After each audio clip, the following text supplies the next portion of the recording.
Good evening. I'm Katie McManus, business strategist and leadership coach. This is my final Money Mindset Monday from Cape Cod. Monday next week, I am driving to Philadelphia and I'm going to be living there from now on. So I'm super excited and a little sad that this is one of the final lives I'm going to be doing from my pandemic home and childhood home. It's been a weird year and a half. But anyway, I am so excited to be going live with you today. I wanted to get back to my normal Money Mindset Mondays, which kind of fell off the wagon there for a moment, but as is life. And I wanted to talk today because it's so easy to believe that you have a healthy relationship with money and to kind of skate over this and not pause to actually make sure that it's all good. And so I wanted to spend a little time this evening and actually talk about some signs that your relationship with money is pretty toxic. And these are small signs. I'm not talking about anything big. You're not like on $1 million worth of debt. You're not about to have your home foreclosed on. There are little things that eat away at us throughout our day, throughout our life, if we have a bad relationship with money. And the reason I want you to go there, the reason I think this really matters is that when we have a bad relationship with money, oftentimes, and I have to say, I haven't come across anyone who this hasn't been true for. If you have a bad relationship with money, it reflects also in your relationship with yourself and your belief of your own self-worth, your own belief about what you're worth in regards to time and attention, in regards to love, in regards to self-care, in regards to having healthy foundational friendships, relationships, romantic relationships. It is all tied to what we believe when we think of money. Okay, because if we have a crap relationship with money, it's going to spill over.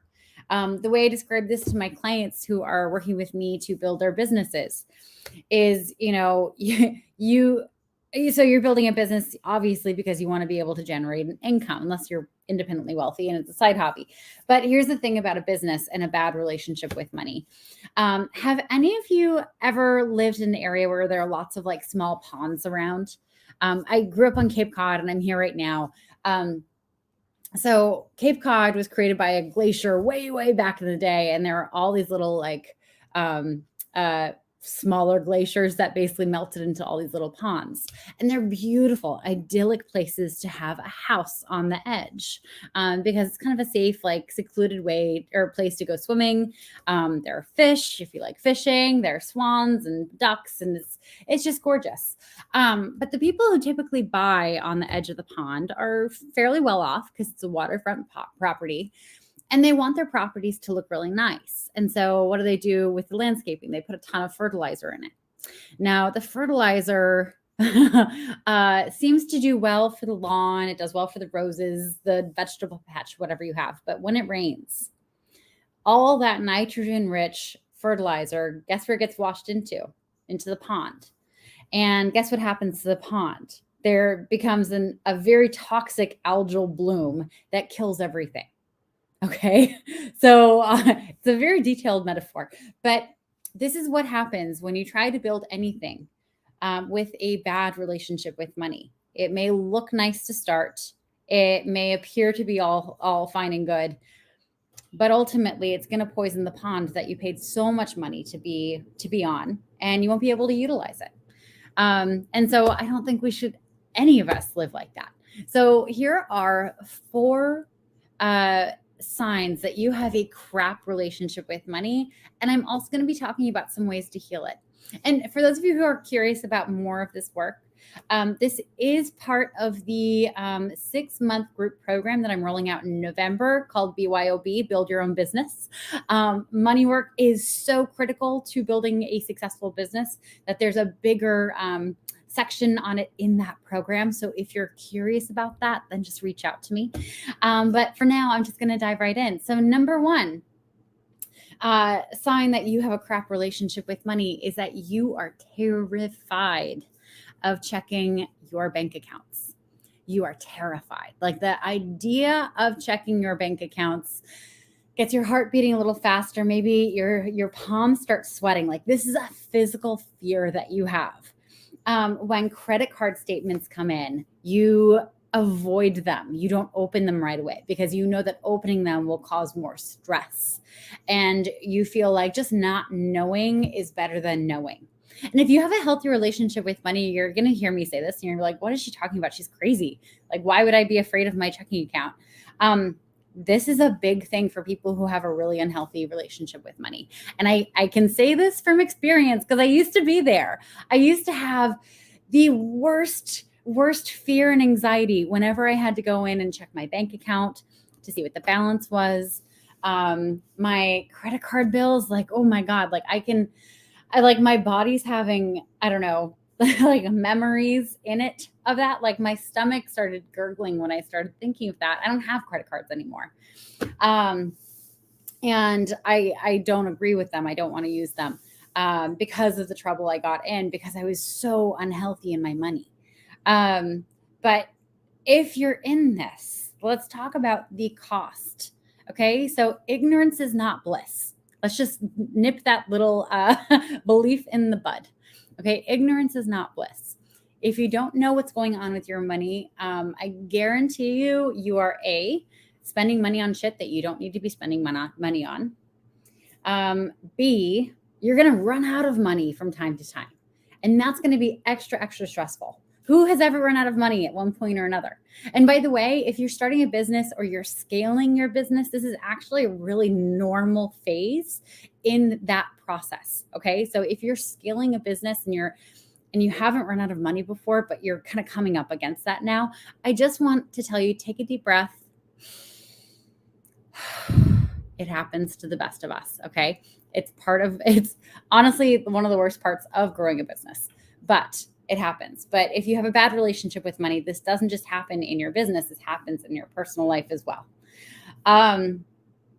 You also aren't being intentional about saving. You're not being intentional about and saving, not just for a rainy day or for like special purchases, but for retirement, for that next big purchase that you have to make, like a car or a house. You're not being intentional about that. And the ultimate thing that all this stuff wraps into is humans get really, really anxious when we feel like we're not in control. Okay. And so not checking the numbers and not checking what you owe and being too afraid and too much of a weenie to just sign into those accounts and see what the number is. You're actually setting yourself up for a deeper level of anxiety because you're telling yourself on a core soul body level that you are not in control of your life or of your destiny or of anything in the world. When, baby, this is one of these few places you can have some control is just by keeping yourself up to date and knowing what you have to work with. Okay. So this is going to make the acid come up in your throat if you have a bad relationship with money, but here's how you fix it. Okay. This one little thing, and there's a lot of stuff here. So this is not the fix all to everything. If you if that feeling of shame and embarrassment and just fear bubbles up every time you think about checking your numbers, checking your checking account, your savings, your credit card statements, whatever, you need to check it every day. Every day. This is now your meditation practice. This is now your religious prayer time. This is your conscious self-care moment. It'll take 3 minutes. That's at least I clocked it to try to figure out how long it would take me to sign in and check out everything. If I wasn't rushing and I was able to drink some coffee in between, it was about 3 minutes. And it's going to be really scary in the beginning. Okay. It's going to be really scary and it's going to make you have a jump in anxiety in the beginning. So I just want to set you up there. But what you're going to do is whatever you see, in your bank account, in your credit card statements. You are going to be grateful for whatever is there, even if it's a negative number. Even if your checking account is $53.02 in the red because you got overdrawn yesterday, you are going to be so grateful for the money having been there and knowing that the money is going to come in to cover that charge. You're going to be so grateful for the credit that some company out there trusted you with so that you could buy whatever you needed to buy with those credit cards. You are just going to have gratitude. And if it helps for you to experience that gratitude on a deeper level, you are going to write out what you are grateful for, what you are thankful for. I know this sounds counterintuitive because it's being grateful for something you don't have. But here's the thing. If you train yourself that I don't have it, I don't have it, I don't have it, guess what? You're just living in a world of scarcity. And nothing happens in a world of scarcity. You get your base, pathetic needs met and nothing else. Okay? When you start refocusing on what you do have, on being grateful for whatever it is, even if it's debt, even if it's a scary situation, you start retraining your brain that you live in a world of abundance, where there's a lot more possibilities. Okay, so I know this sounds like basic and scary and all the things, but I highly recommend it. This is one of the things that helped me turn around my relationship with money. And if you know my story, like I was on the verge of declaring bankruptcy. I avoided it by the skin of my teeth. And I have a really successful business now, and I'm not perfect with money. I will own that. Okay, this is not like I used to suck and now I'm the best. Not at all. My relationship with money is ever evolving, but I'm so much better than I was when I started. So I just want to give you some faith that there are small things that you can do that will help this along. So that is number one. Okay, so you have a shit relationship with money if you're afraid of checking stuff. Okay, so that is number one. Number two. How many of you know this scenario? You're in line at the grocery store or at a shop, and you're holding whatever you're going to buy in your hands, and you also have your card ready, your debit card or your credit card. And in your mind, you have that voice practicing, okay, well, what if there's not enough money to cover this? What if my card gets rejected? What is the story I'm going to tell? Okay, I've been there so many times. I think this is like just something that everyone goes through in college also, because you don't have any money and you often run out of money at that stage. But it happens to adults too. And so if you're in that scenario, I don't want you to feel any shame. I'm not shaming you for not having the money. We've all been there. But here's what I want to point out that you're actually doing to yourself. So that is one way of being in that panicked, I care so much about what they think of me. They're going to think I'm poor or whatever. Like, oh my God, I don't want them to pity me. All this stuff. You're coming up with like a defense argument as to why you're not able to purchase the thing that you wanted to purchase. That is one way of being. And if you really have a crap relationship with money, this new way of being is going to be kind of a flip for you. So when you have a healthy relationship with money, your mind doesn't go to defending why you don't have it. Your mind instead taps into its creativity. And in those moments where, say, your debit card gets rejected or your credit card gets rejected, it does logically think, oh no, that's not good. Like I should have money in there, or something is going wrong or whatever. But instead of wasting the energy trying to explain to perfect strangers why there's no money on the card or why the credit card's not going through, a healthy brain with money will start problem solving. We'll start realizing, oh my gosh, okay, so this problem is happening. I want to buy this thing, but the money's not happening. So how can I create a solution to this? Like, there's not even shame on the table. There's not even guilt or feeling bad about it on the table. It is just, oh crap, this is happening. That's not good. Let's fix this. How can I fix this? Is there a friend in the store who can cover me? Can I do Apple Pay with a different card? Like it's just problem solving. And there are literally a million ways for you to figure out in one of these scenarios. You can ask them to hold it while you go and check things. You can turn to the person behind you in line and say, "Oh my God, I forgot this. Do you have Venmo? Can I Venmo you something? And then do you mind covering this or whatever?" And people may say no, but here's the difference: is that when you have a unhealthy relationship with money, that is not where your brain goes. And here is the truth of all truths: is money is not your key to security in life. I know we've been taught that, and it's been sold to us that having a lot of money gives us security in our life. How many billionaires and millionaires do you know who've gone broke and lost it all, by the way? Yeah. So money is not our key to security. Our access to our creativity is. Okay, so if you have constant access to your creativity, your ability to problem solve, your ability to come up with amazing ways to solve problems, um, you're going to be fine no matter what. That is your actual security. If you put it all on money, you're going to be sorely disappointed. I don't know why I said it in that voice, but I kind of like that voice. That's a fun little accent I made up there. Anyway, so here's a small thing I want you to do here is, if you are that person who sometimes like is in line and is thinking up that story, or you've been there in the past, here's what I want you to do is I want you to go later tonight or tomorrow and write a list of 10 creative ways that you could pay for whatever those goods are in a different way, in a different method or whatever, if your debit card got rejected. Could you ask someone? Could you ask someone for charity? Could you ask someone to actually just help you? Could you offer to do some work in the shop? Could you put it on layaway? Could you do this? Could you do that? Like, there's so many different ways. And imagine doing that without shame, doing that without embarrassment.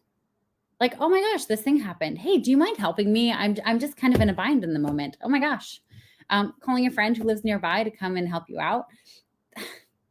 It's the emotional charge around it that blocks us from our creativity. Nothing else. Nothing else. Like, our lack of money doesn't block us from our creativity. It's having that emotional charge. It's having it mean something that gets in the way of our access to our creativity. And who wants that? That's crap, especially when our creativity is the source of all security. So let's have that not be the thing anymore. Sound good? And hi, I'm not being very interactive in the moment. Hi, whoever's watching, welcome. If you do have any questions or this resonates, I'd love to see it in the comments. And as per usual, I am doing this through StreamYard, to the Facebooks, to LinkedIn, and to YouTube. So sometimes StreamYard doesn't show me all the comments from everywhere. So if you are commenting, I'm just not seeing it. It's not you, it is the technology. I'm not mad at you, I promise. So number 3, so we're going through the 4 signs that you have a crap relationship with money. So number 3 is that when you do get money, when it does come into your life and it's in your hands, it burns in your pockets. And you know how this feels. I think we've all been here. And burning in your pockets because you're thinking about the things you're going to buy, the ways you're going to spend the money. Here's the flip. You're thinking about spending the money, not investing the money.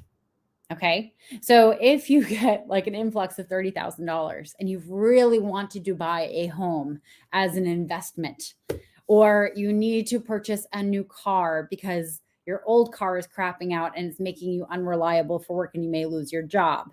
Those are investments that will help you make your life a little more secure.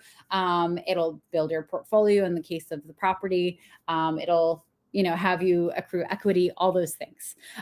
You may also want to invest it in a training program or in working with a coach. That's one of the things I did, so that you can further yourself and make more money and be more in touch with your creativity. But let me tell you about the time I made $16,000 in 2 weeks. Okay. It was my very first sales job. I started working pre-sale for Equinox, which is a high-end fitness club. And we were doing pre-sale for a long-awaited new location in a very wealthy area of San Francisco. So in 2 weeks, I think I was the second to last in the ranking of the 4 salespeople. One of my colleagues made like $24,000 in 2 weeks. It was really cool. But I want to just tell you, the year before, I had made $30,000 the whole year. Okay, so I had just made in 2 weeks more than half of what my income had been the previous year. This money did not mean anything to me. It didn't seem real. It seemed like monopoly money. And guess what I did? I didn't use it to pay off debt. I didn't use it to save or invest. I went and bought, I don't know, like a few $1,000s worth of workout clothes because I was working at a gym. Okay. And I can say that laughing now. There was a period of my money healing story where that story made me cry. Like that, I wish I'd been better educated on one hand. But also there was I just didn't believe I deserved it. I didn't believe I deserved it. And money to me only meant things. It only meant things. It didn't mean progression in my life. And so when you have an unhealthy relationship with money, you are literally just seeing it as a representation of the things out there that you can have. You're not seeing it as a representation of the life you can live. Okay. You're not seeing it as a representation of the person you can become. Okay. Because money does give you access to that. It's really incredible. It's like this magic force that allows for us to acquire new skills. It's almost like it's just like a video game. When you have more money, you can get more skills and tools and you can fight the bad guys and do all the things. But when you just see it as, oh, cool, I'm just going to sit here and buy these things, it's not working for you. It's like stagnant energy. Okay. It's kind of like, when you're really angry with someone and it's just like they're a close friend of yours and you feel betrayed and you just have a lot of emotions about it. If you're to go to them and have like a real fight about it, like an argument, and maybe work it out and maybe it actually gets worse and you have to end the relationship. But that emotion has a place to go. Okay. It either gets worked out of your system or it helps you create a conclusion to the story. Okay. That is a healthy relationship with money. It helps you further things along. But when you don't use it to further things along, it's kind of like you have this awful situation with a friend. They really deeply hurt you, and you just go into a room and ruminate and stew for months and months and months and months. And whenever anyone asks you about that friend, it sends you right back into it. Okay. Those are the differences. I don't know about you. I'd rather have the fight with a friend. I'd rather have that energy that is money do some work for me and move me further along in my life.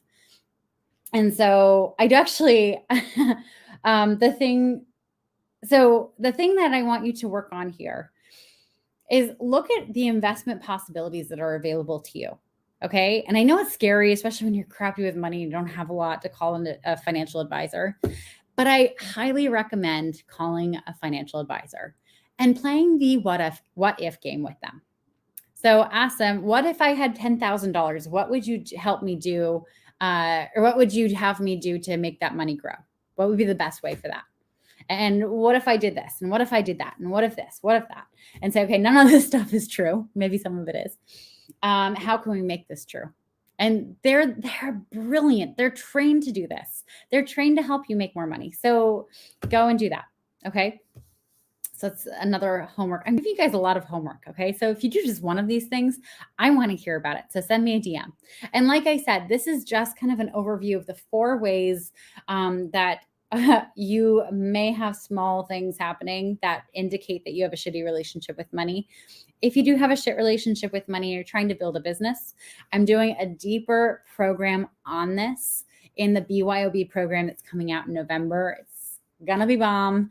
And it's going to change the game for so many people I know because all the work that I did that changed the game for me. Okay. So we've gone through number 1, which is you're afraid of checking your checking account and your credit card statements.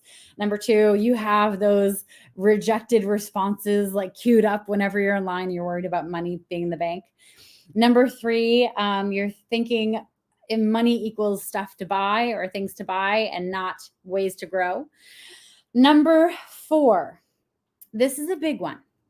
Because especially for those of us in the United States, we're a capitalist country, right? I almost said capitalist company. I mean, yeah. But we dream big here. Okay, we dream big. Like, this is the place of self-made billionaires, and everyone has that dream of doing one thing that will just kick them off into multi, $100 million land, and they'll live happily ever after. Okay. And everyone has that conversation of, when I have a lot of money, I'm going to do this. And when I have a lot of money, I'm going to buy that. And when I have a lot of money, this is going to be the thing. So that stuff is all well and good. And I actually use that as a really cool exercise. It's like the winning the lottery exercise to help people figure out what their values actually are. Because, if you're like, oh, I'll quit my job and spend all my time with my family, it's like, oh, cool. So you value time with your family. What can we do right now to make you do that? But when you hold yourself in your current position and you over here dream all these big dreams about what if and someday and if I ever had that and I would do this, what you're actually doing is creating 2 separate realms of your life. You're actually fractioning out your life. So you're fractioning out the current status and the ideal that I will be happy here. And every time you refer to it, every time you point to, if I ever had that much money, I would be doing this. If I ever did this, blah, blah, blah, you're reminding your consciousness that there's a huge ass gap between what you have right now and what you really, really want. So here's the problem in this. And here's a sign that you have a bad relationship with money, is that if you are currently making $75,000 a year, and you're able to pay rent, and you're able to, put some money away for retirement, and you're able to, go on the occasional vacation, life is okay, right? You can survive. But you really, really want to buy like a $500 boat. Or I'm sorry, $500,000 boat. And you want to buy a bigger home, and you want to do this, and you want to invest, and you want to help charities. And there's just all this stuff that you really, really want. But you don't do any action to make it real. All you're doing is training your brain to be really dissatisfied with the life you have. Oh, that's the only thing you're doing. You're not being aspirational. You are not motivating yourself further if you're not taking any fucking action to make these things real. Okay? Now, I'm not saying that you taking action right away is going to make all that stuff real. It may be like a 30-year plan. But let me tell you, a person with a healthy relationship with money can give themselves credit for working towards a big goal as they get closer to it.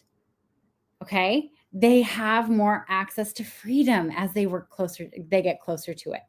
Okay? So maybe it's you live in a smaller home for a little while, and then you're able to save up, and do these all big, exciting, expensive things. But here's the sign that, if I'm going to boil it down to one sentence, because I've had a hard time distilling this into just one sentence, is you have a bad relationship with money if you hold your happiness in this dream of being rich. If that's what your happiness and your plan to be happy is all tied up in, and you derive great satisfaction from imagining it, but you don't actually make any action steps to get there, you're just telling your brain to be dissatisfied in your life. That's all you're doing. And that's really sad. Can we not do that? That's like really sad. And I used to do this. I used to do this all the time. And it's amazing when you stop doing it and you start tapping into your creativity and start thinking of ways to make even just a fraction of what that dream is real. Okay. So maybe you're not buying a huge mansion. Maybe you're buying like a 3-bedroom, 2-bath home that's so far from where you are now. Okay. So you need to, and this is different for everyone. So if you're in that mind space where you imagine winning the lottery and you imagine, getting your small business that you work for gets IPO'd or something, you get a big buyout, whatever. And you have like this what if thing. Stop having just the what if and like the someday dream. Start working towards it now. Like, get a side hustle. make extra money, do overtime. I don't care what it is. Start investing, start doing stuff that will help you save up for that big dream, because that will create a lot more satisfaction in the here and now. Anyway, those are the 4 signs that you have a really crap relationship with money. If I spoke to you, if you heard this and you're like, yep, that's me, and that's me, that's not really me, but that's me. If any of these things were true for you, I want you to do the homework. Check your accounts every single day and be grateful. Okay. Think of creative ways that you'd be able to pay for something if your cards got rejected. Okay. Keep your access to creativity. Stop thinking about money as just a sub out for the things you want. Start thinking about, if you did get some money in, what would you want to invest in? Where do you want to take your life? And have it translate into that instead. Okay. And if it helps to write all the stuff out, that's really, really helpful.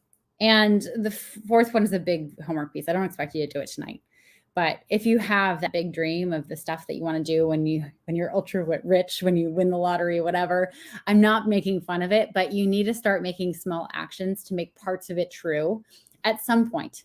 At some point. It doesn't have to be right now. I'm not expecting you to turn your $20 into 50,000 and be able to go and buy a boat. I'm saying, $20 every week eventually will hit 50,000, especially if you invest it well. And knowing that you're taking those actions will make you feel a lot better, a lot happier in the here and now. Anyway, I wish you all an amazing relationship with money, a happy life. And if you want any more information on the BYOB program, Build Your Own Business, that has a longer course section on this stuff, then reach out to me. And also reach out to me if you've done any of the homework assignments that I just gave, because I really want to hear what it brought up for you. Anyway, I'm Katie McManus, business strategist and leadership coach. Thank you so much for joining me this evening. I can't wait to be going live with you later this week, my final week on Cape Cod. And I hope at some point I probably will cry. So just be warned. Anyway, love you all. Have a great night. Talk to you soon.